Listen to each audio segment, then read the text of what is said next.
Okay, so we are actually going to learn about factoring polynomials today. Our lesson is going to continue tomorrow. So we are going to learn some of the methods as to how to factor. Okay. So the aim for today is we are going to learn about factoring polynomials using GCF, which is a greatest common factor grouping, and we are going to do dots. Okay, so I do have a do now up here for you guys. And like always, I just want to see if you guys remember something from before. It's just for you guys to kind of brainstorm some of the things that you probably have learned before. And if you haven't, it's totally okay. This is what we are going to learn today. So I'm going to give you guys about 4 minutes to try these 3 problems. And then we are going to go into our lesson. And I'm going to actually come back to this after we're done with our lesson. So this is just for you guys to see if you remember something from before. Okay, so 4 minutes. And if you guys can actually figure the answers out, you can private message me and I can tell you if it is correct or not. So what are we solving here though? Oh, you are factoring actually, sorry. Okay. Yeah. And if you guys are done already and you do not need those 4 minutes, you can obviously tell me and we can move on. That is correct, Maggie. You got all of them correct. Okay, so it's about 5:11 and I'm actually going to go into our lesson today, okay? Okay, so actually the first type of factoring that we are going to learn about today is GCF, or greatest common factor. So what we are going to do for that is, I'm sorry. So, okay, Amina, we are going to go over the do nows once we are sort of done with our lesson today, okay? So, okay, so we are going to learn about greatest common factor today. And so what we are supposed to do for that is that we have to find the GCF first for the given polynomial, or for the given the expression, and then we are supposed to divide out each of the terms using that GCF, right? So what do I even mean by that? Okay, so I have an example up in here, right?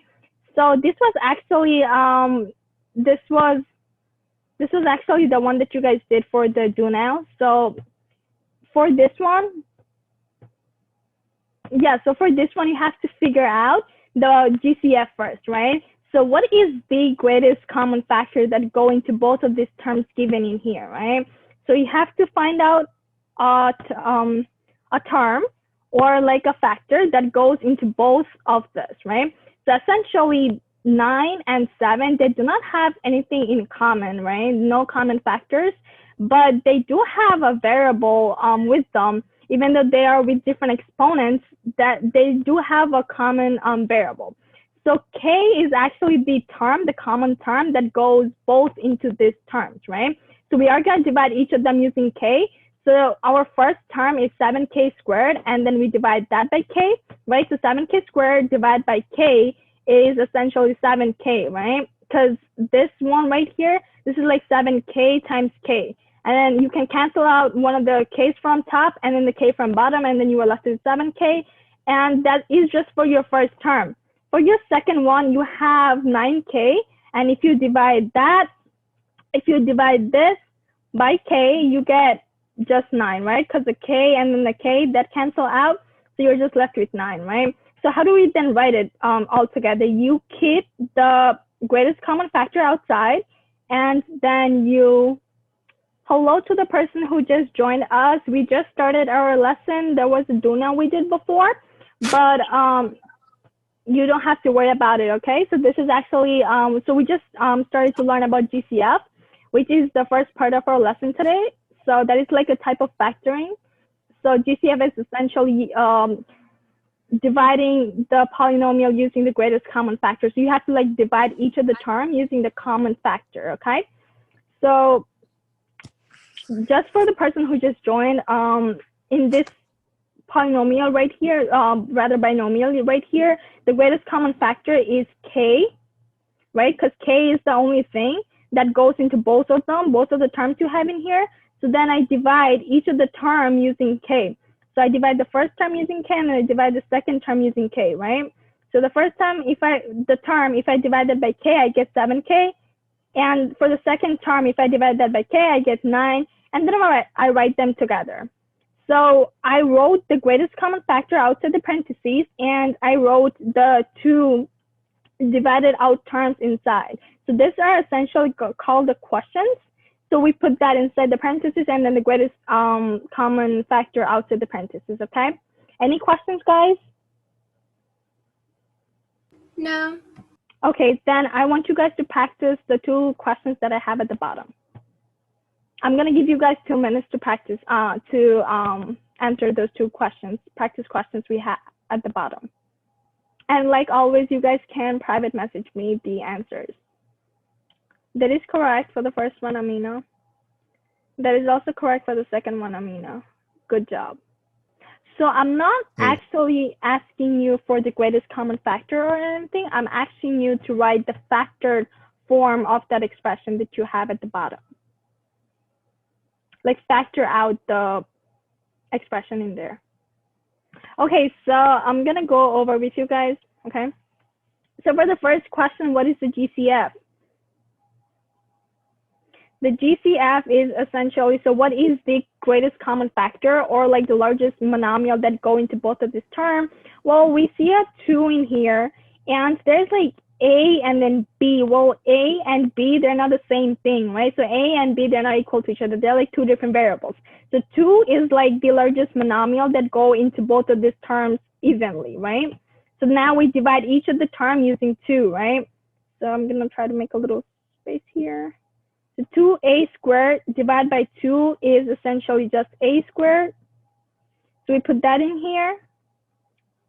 And then 2b squared, okay, it is up here, okay? So 2b squared divided by 2 is b squared. So I write that in here, and that's my answer, right? That is like the factored form. This expression cannot be factored anymore, okay? And now for the second one, right? For the second one, the GCF is equal to 4x, because 4x is like the biggest monomial that go into both of them. Like if you guys just think about 4 and 12, well, the biggest term that goes into both of them is like 4, right? And you 4x and then x squared, you have x, right? X is like the biggest term that goes both into x and then x squared. So I write that outside of the parentheses, and I determine whatever goes inside the parentheses by dividing each of the term using the GCF. So 12x squared divided by 4x is 3x.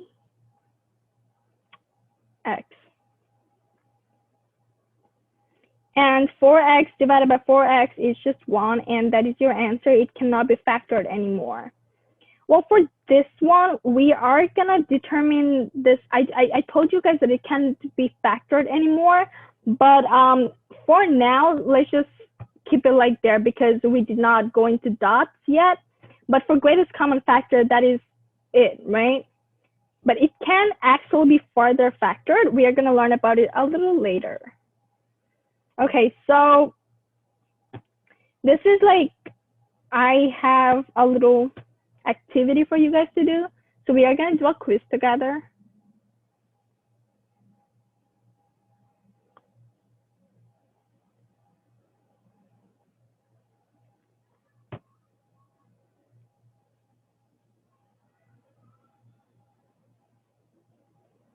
So for this quiz, it's actually kind of like Kahoot. So you have to like go to this website, right? If you are using a device for this Zoom, you can use that same device to go to this website. And then you have to... Can I get the link, or like, do I have to go it? Okay, I will try to like put the link in the chat, and then you guys can go there.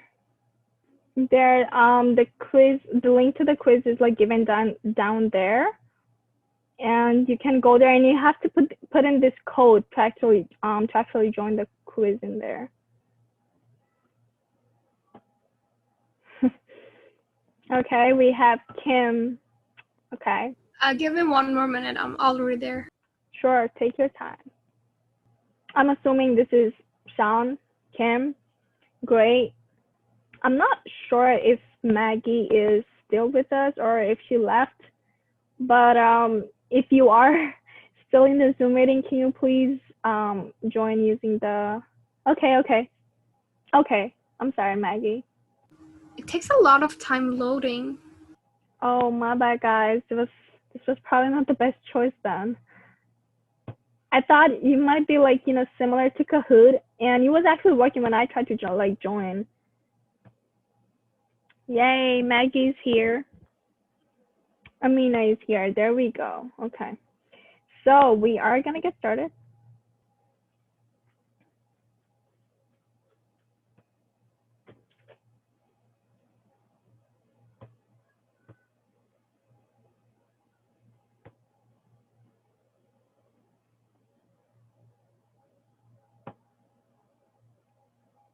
The question is up there.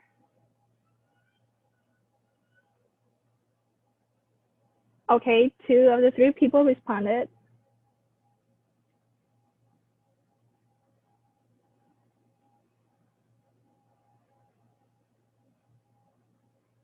Okay, there we go.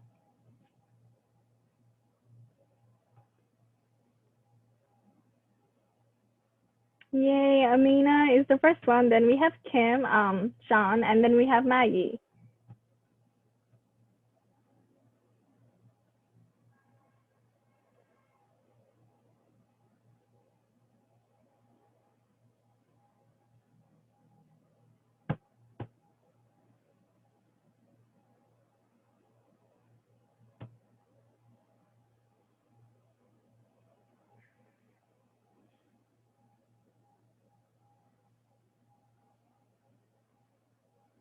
We have Amina. Oh, Maggie moved up. That's good. Okay.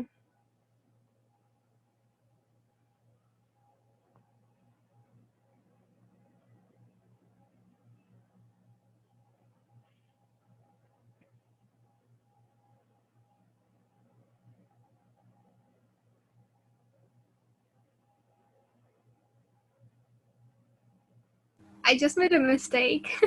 I just put the wrong answer. I'm sorry. I mean, we can't go back, but it's okay. I'm sure you can catch up. Okay.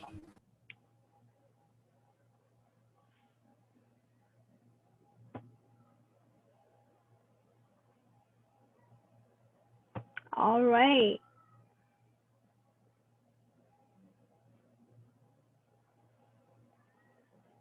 You're still leading. Okay. Oh, so, okay, so, okay, guys, do you want me to like go over this question? Sure, I can go over this Sure. question. Okay, yeah. So they're asking you for the GCF. So what they're essentially asking you is that what is the greatest common factor? So what is the biggest monomial that goes into both of this term, okay? So, okay, let's just go by numbers first, right? Let's not think about the variables. So you have 5 and then you have 20. What is the greatest common factor of 5 and 20? 5. 5. Yep, it is 5, okay? And then we have the variables. So we have x and then x squared. So what is the greatest common factor of x and then x squared? It's just x, right? Because x is the biggest term that goes into both into x and x squared. So 5x is actually the correct answer. So which is what one person picked, but it's okay. I guess we all understood now. Did we understand? Yeah. Okay. All right. Yeah. You have questions, Sean? No. Okay. So next question.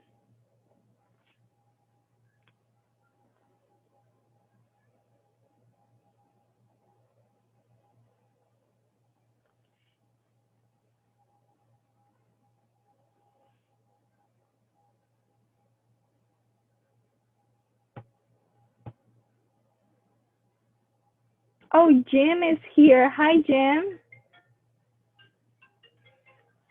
Hello. Hi, you're late, and I totally understand it. We are actually playing a game. We are doing a kind of like, it is like a Kahoot. So what you essentially have to do is like, you have to go to this link. I put it in the chat. And after going to the link or to the website, you have to put in the code. And after putting in the code, you will join us in the game. Okay? I can't see the link in the chat. You can. Okay. Can you see my screen?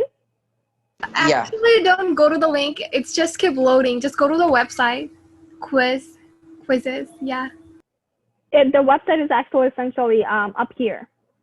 Joinmyquiz.com.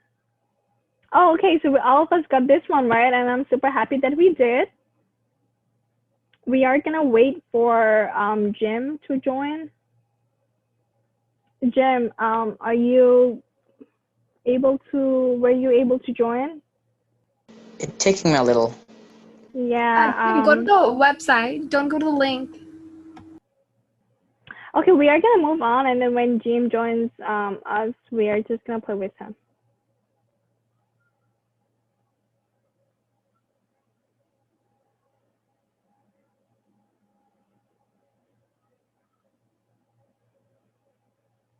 Oh, Jim is here. But then I'm not sure if he knows about factoring already or not, but I'm pretty sure that you are gonna, while we're like doing this game, you are gonna learn about it.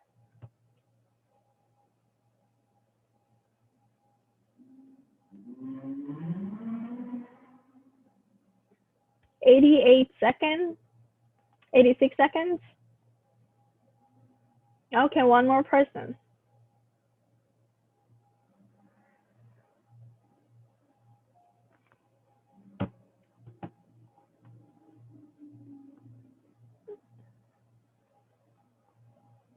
Okay.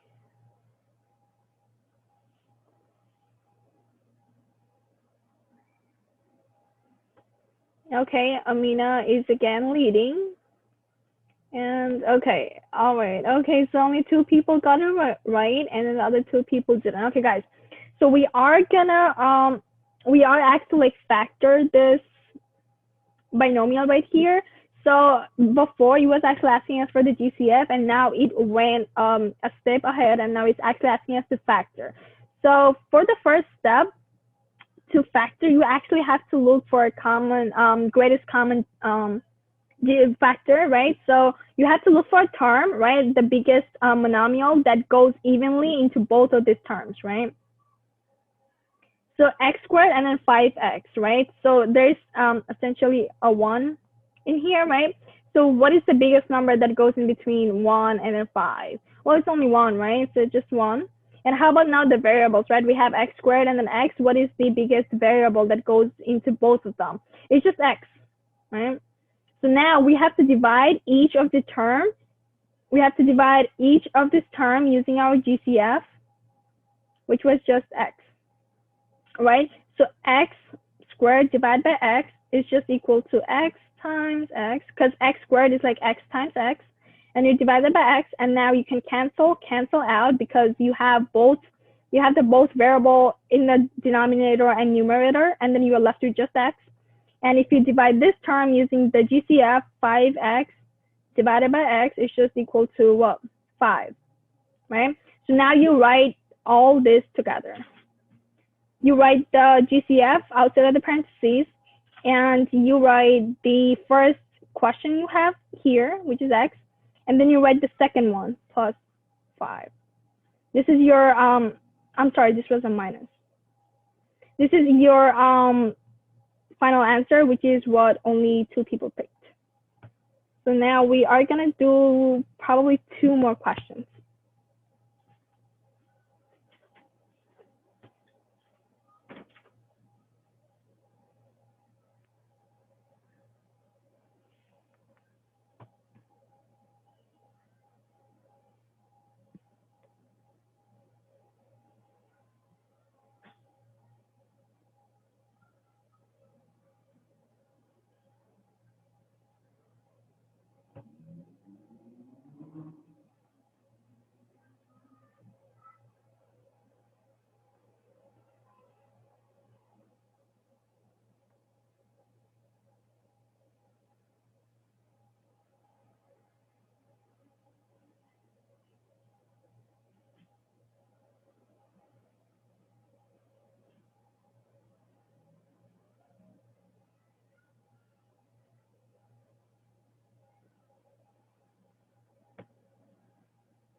I just cut off.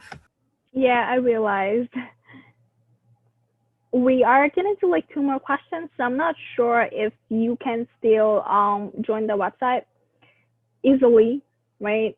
Because I heard that it takes a while to get in. If you can't, you can just like private message me the answer.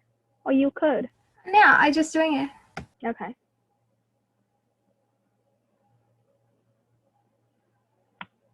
Okay, we are gonna move on.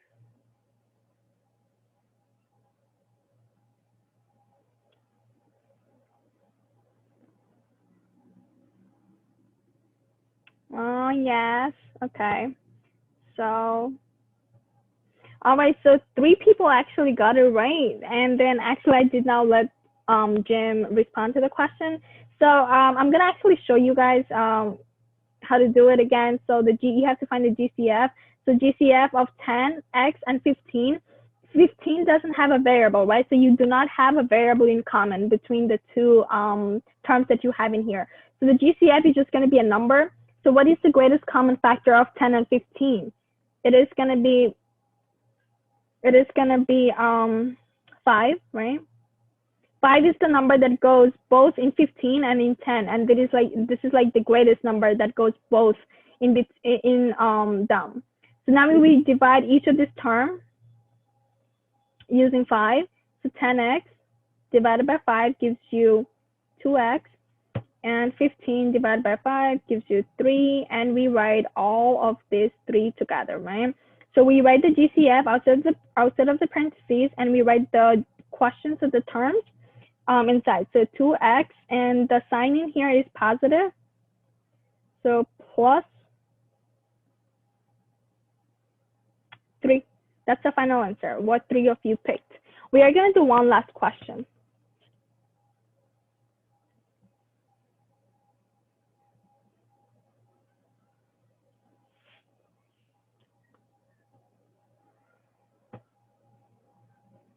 Great, 3 of you already picked. And yeah. Well, this question is just asking you for the GCF. It's not asking you to factor.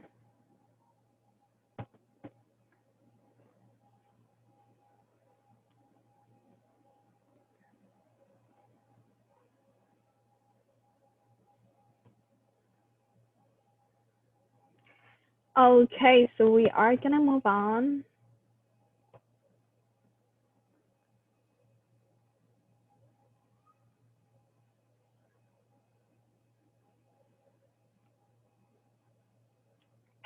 So I guess Amina is actually the winner.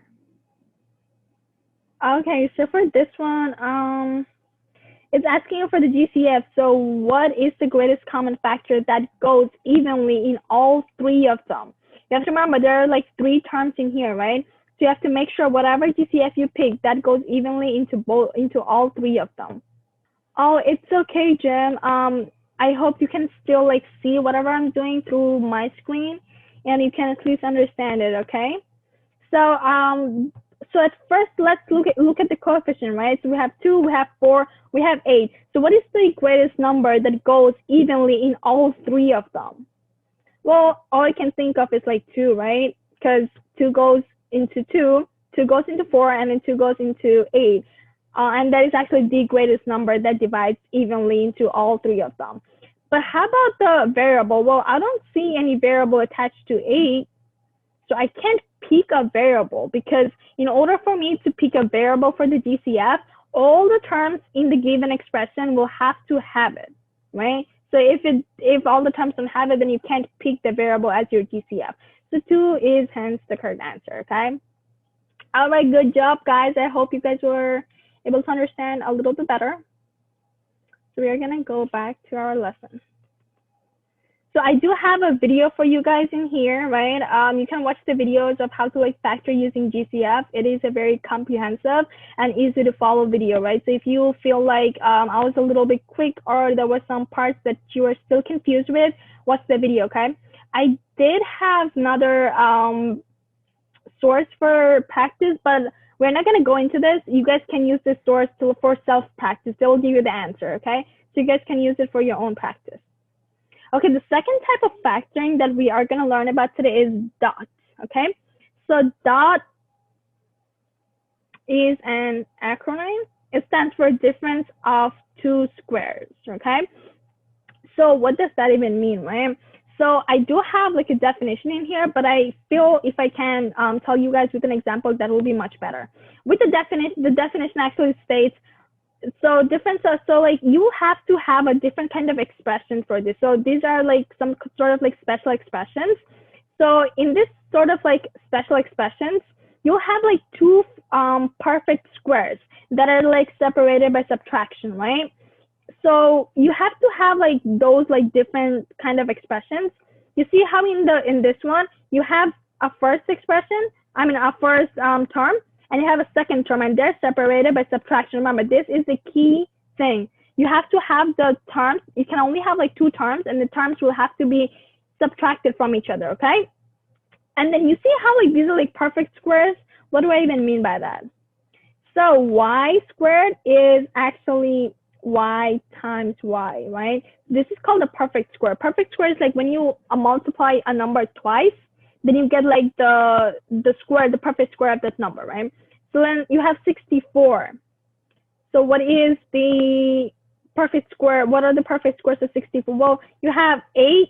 If you multiply 8 twice, 8 times 8, you get 64. So it's essentially you are multiplying the same number twice, right? And then whatever number you get, that is actually the perfect square. The product is like the perfect square, right?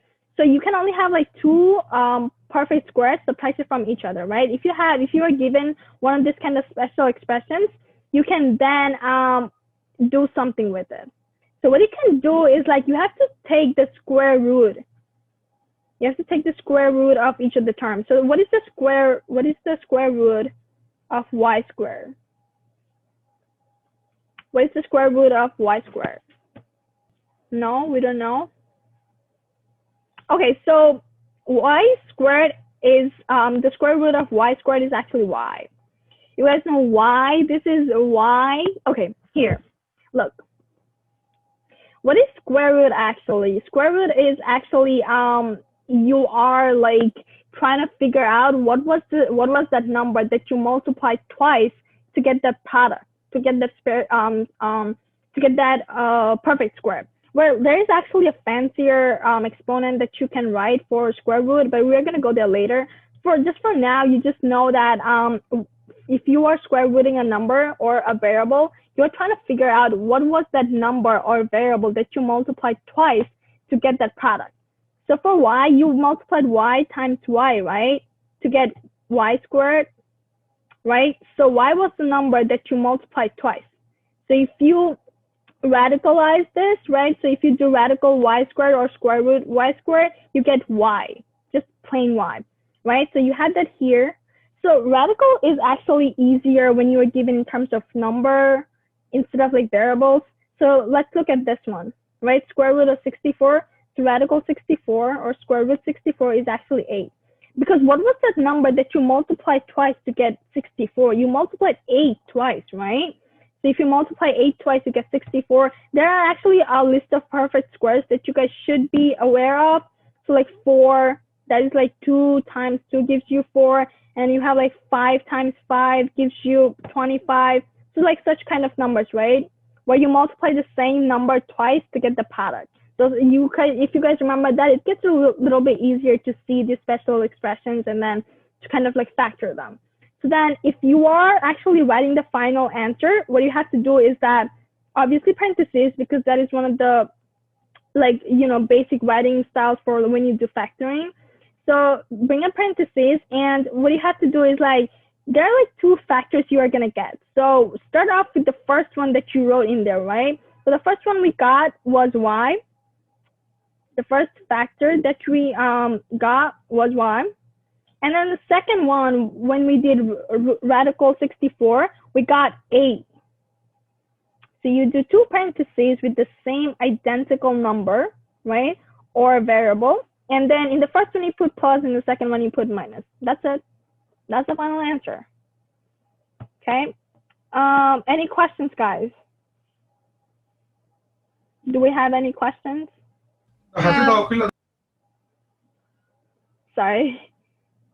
I said no. Okay.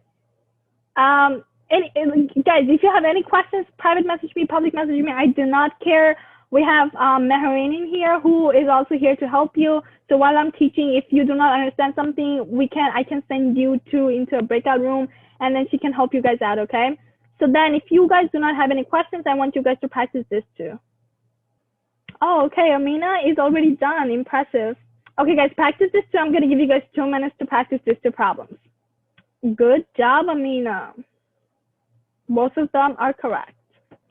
So the thing with actually this kind of dots expression is that you have to realize, so if I'm like telling you that you have to do dots for this kind of like expressions to factor them, good job, Maggie. Sorry.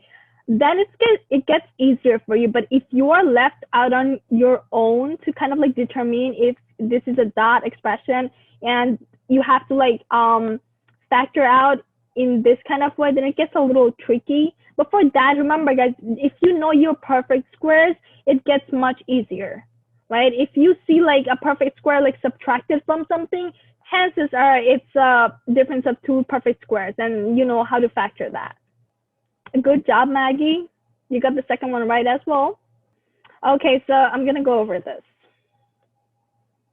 Okay, so for the first practice problem, we are given 25 a squared minus 49. So we can kind of like see, okay, so like just by looking at it, I can tell that these are 2 perfect squares, right? So this is like 7 times 7, and this is like 5 times 5, and this a squared is actually a times a.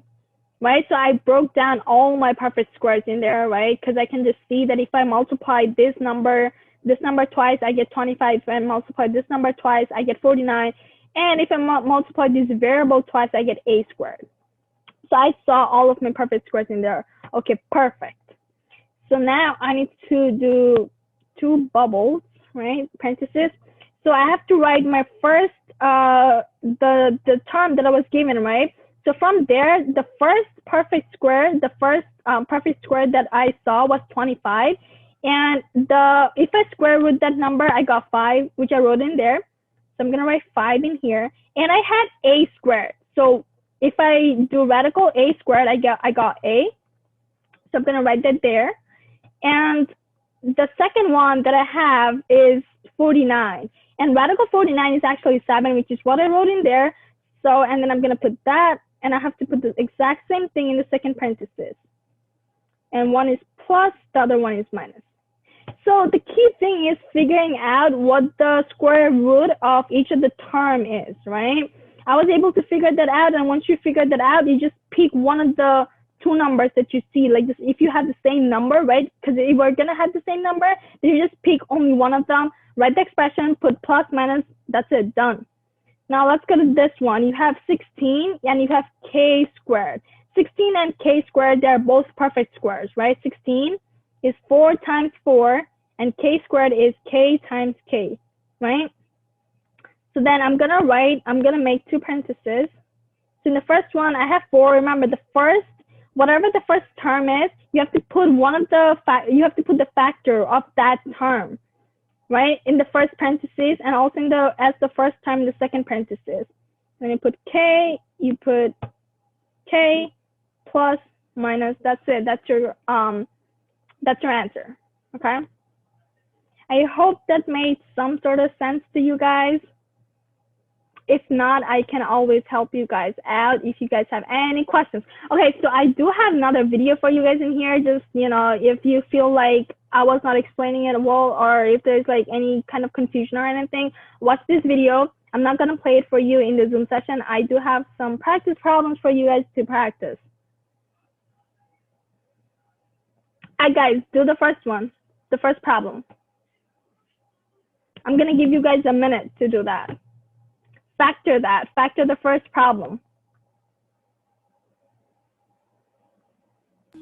Do we do like the square root thing or just like factor?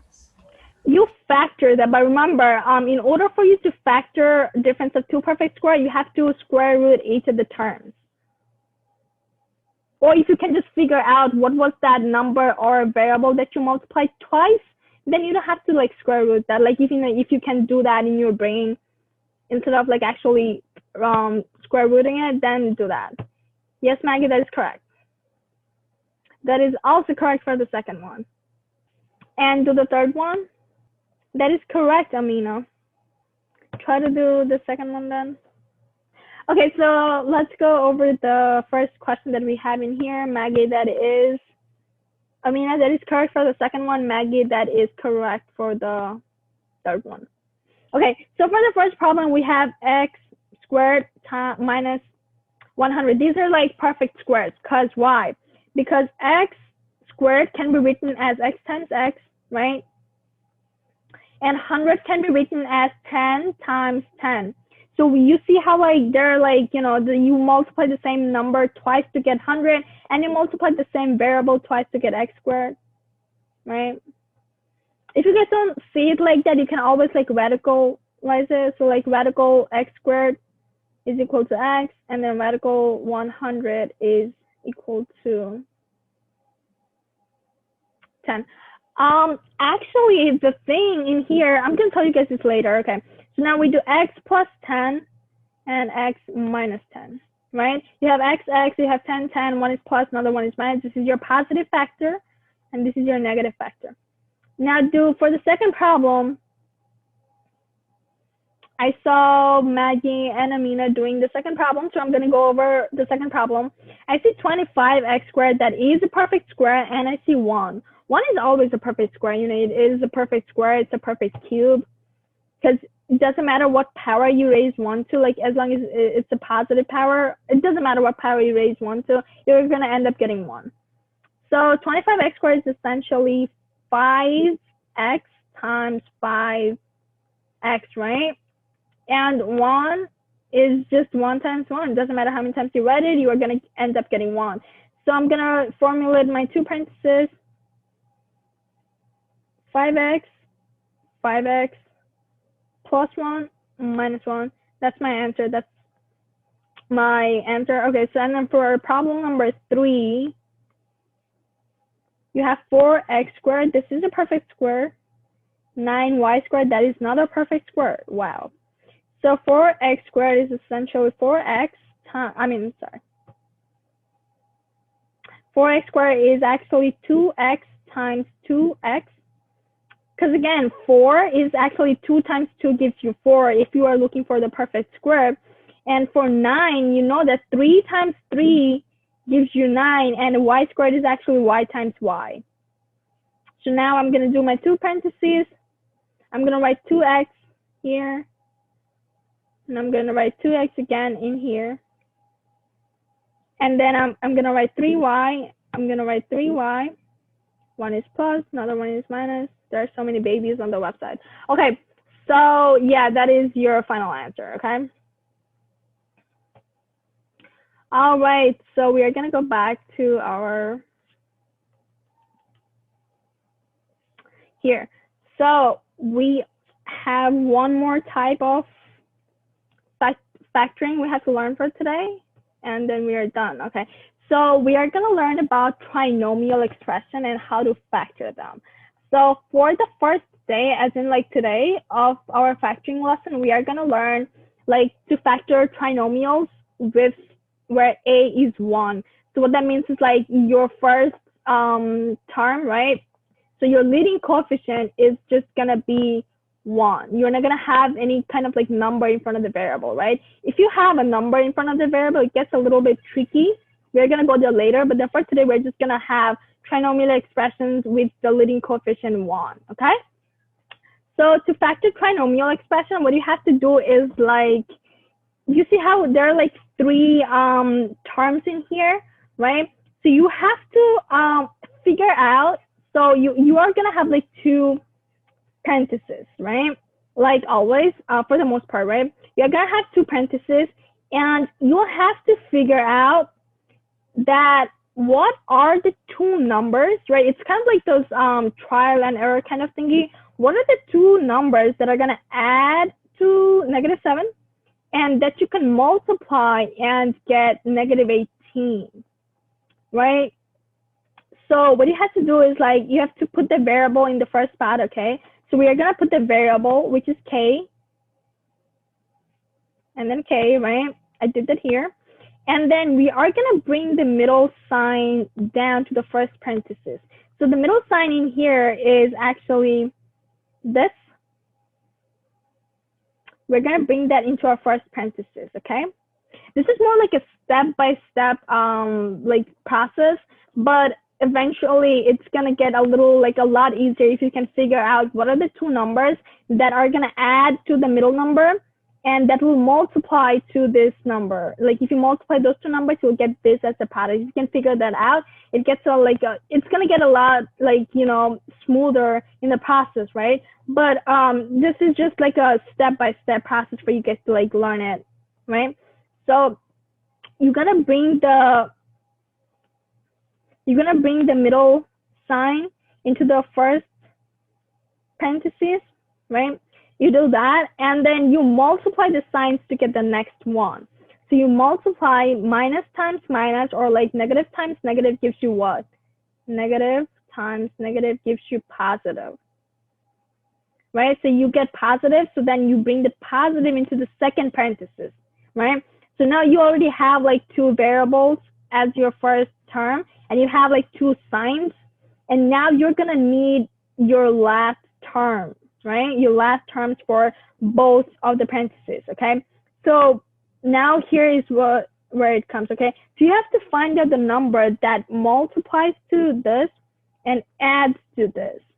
So what are the two numbers that if you multiply, you get 18, and if you add, you get 7? I mean, not add, but if you like subtract. Well, if you multiply 9 times 2, you get 18.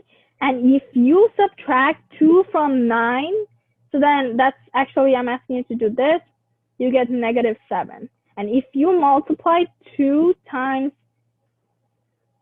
negative 9, you get negative 18, right? So then you just put the numbers in here.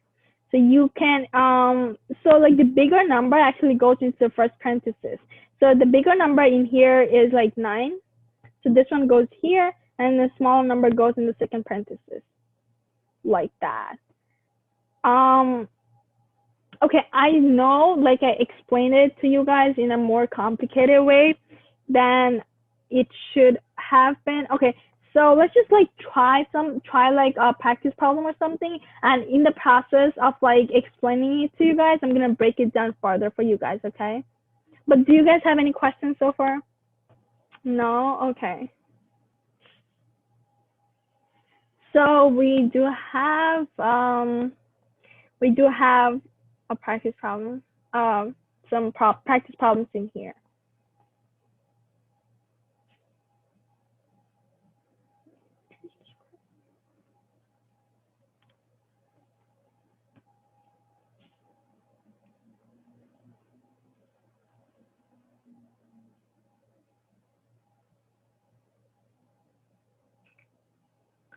Okay, guys.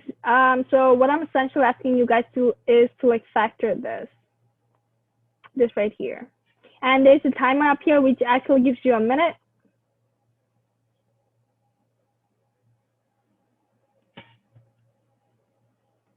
The variable is actually given for you guys, but this is not like the hard part, you know, determining what the variable is.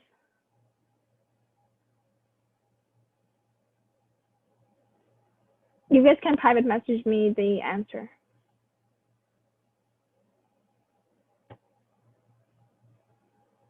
You don't have to look at this part or that part, just give me the answer.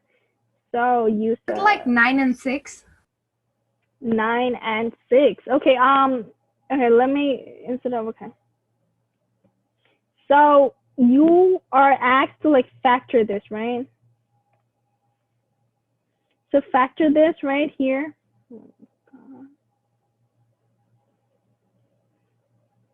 Okay, so you were asked to like factor this right here, right? So what you had to do was like you were given this two parentheses, And you just had to figure, they also gave you the variable, but you already knew the variable was x, but you had to figure out two numbers that we're gonna add to negative 15. Is it negative 9 and positive 6? Negative 9 and positive 6, yeah. Do negative 9 plus 6 give you negative 15? So negative 9 plus 6, does that give you negative 15? Yeah, does it give you negative 15? I think it's minus 6 then.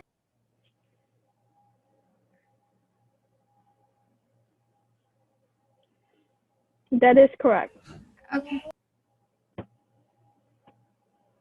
Yeah, okay, yeah, so that is correct. So the two numbers that add to like negative 15 are negative 9 times negative 6. Remember how I'm like saying add, but then I'm also saying like add to negative 15. So like I'm saying addition, and then I'm also saying like the answer is like negative. Well, you know, you guys know how to like add and subtract positive and negative numbers. You have to apply that in here. So if you add the two numbers, right, you will have to get negative 15. So negative 9 plus, so what I mean by that is negative 9 plus negative 6 gives you negative 15, right? When you are essentially adding negative numbers, you add the numbers and you just keep the sign, right? And if you are multiplying them, so if you multiply negative 9 times negative 6, what you are doing is you multiply the numbers. So 9 times 6 gives you 54. And what you do is like you change the sign because negative times negative is positive, which is what you have in 56. Which is what you have in here. We are gonna try one last problem before I let you guys go. Try this one. You guys can private message me the answer. I tried one more time. That is correct, Maggie. Okay, so I'm gonna actually go over the question with you guys. So you will have to like figure out two numbers that add to 7 and that will multiply. So then two numbers that will add to 7, right? So look how this is positive 7. In our previous question, we had a negative number, but this is like positive. But then the product is negative. So we have to figure out two numbers that will multiply to negative 30, and that will add to like 7, okay? I can't figure out what's like two numbers that multiply to 30. Oh, they're actually 7. Sorry, what did you say? So what are the two numbers though? Oh, okay. So what are the two numbers? Maggie actually gave me the answer. Maggie said it was 10 and negative 3. So look, the two numbers. Oh, okay. So the two numbers that add actually to 7. And okay, so what I usually recommend you guys when doing this problem, try to like find out the factors of 30, right? So you have 2 times 15, right? 2 times 15. And then you have 2 times 3 times 5, right? These are like essentially all the factors that you have for 15. Now you guys can like, try to play around and then figure out what are the two numbers that you're gonna pick that will add to 7. And then if you multiply those two numbers, that will give you negative 30. Okay, guys, remember, you can like change the sign of these numbers. It's just like plain numbers that do not have a sign as of yet, but you can determine that, okay? So I see like for the first one, if I add, subtract, do whatever, I'm never gonna get 7 from here, right? But for the second one, I see like, okay, so I can multiply these two, then either try to like add or subtract to 5 and see if I get 7. So 3 times 2 is 6, and if I add or subtract, I'm never gonna get 7, right? And so let me try the other way around. 3 times 5 is 15, and if I add or subtract, I'm never gonna get like, if I add or subtract that from 2, I'm never gonna get 7. All right, then let me try this 2 and see what happens. 5 times 2 gives me 10, and if I subtract 3 from 10, I do get 7, right? So if I subtract 3 from 10, I get 7. And if I multiply -3 and 10, I get -30, right? Which is what they're asking me for, right? So my two factors, like the terms for the factors are essentially plus 10 minus 3, right? So you can always double check. So 10 minus 3 gives you 7, positive 7, because the bigger number in here is positive, and 10 minus -3 gives you -30. So that is actually your the two factors for this trinomial expression. So trinomial is actually the hardest one when it comes to like factoring, right? It is actually, it tends to be a little harder than the usual ones. But yeah, so that is all for today's lesson. I'm gonna post the practice problems, right? And I'm gonna ask you guys to practice, like, you know, it's obviously not mandatory, but if you guys want, you can practice it. And then I'm gonna post the answer key as well by the next day. And you guys can ask me to go over any of the practice problems that we have in there. Any questions about anything we did today?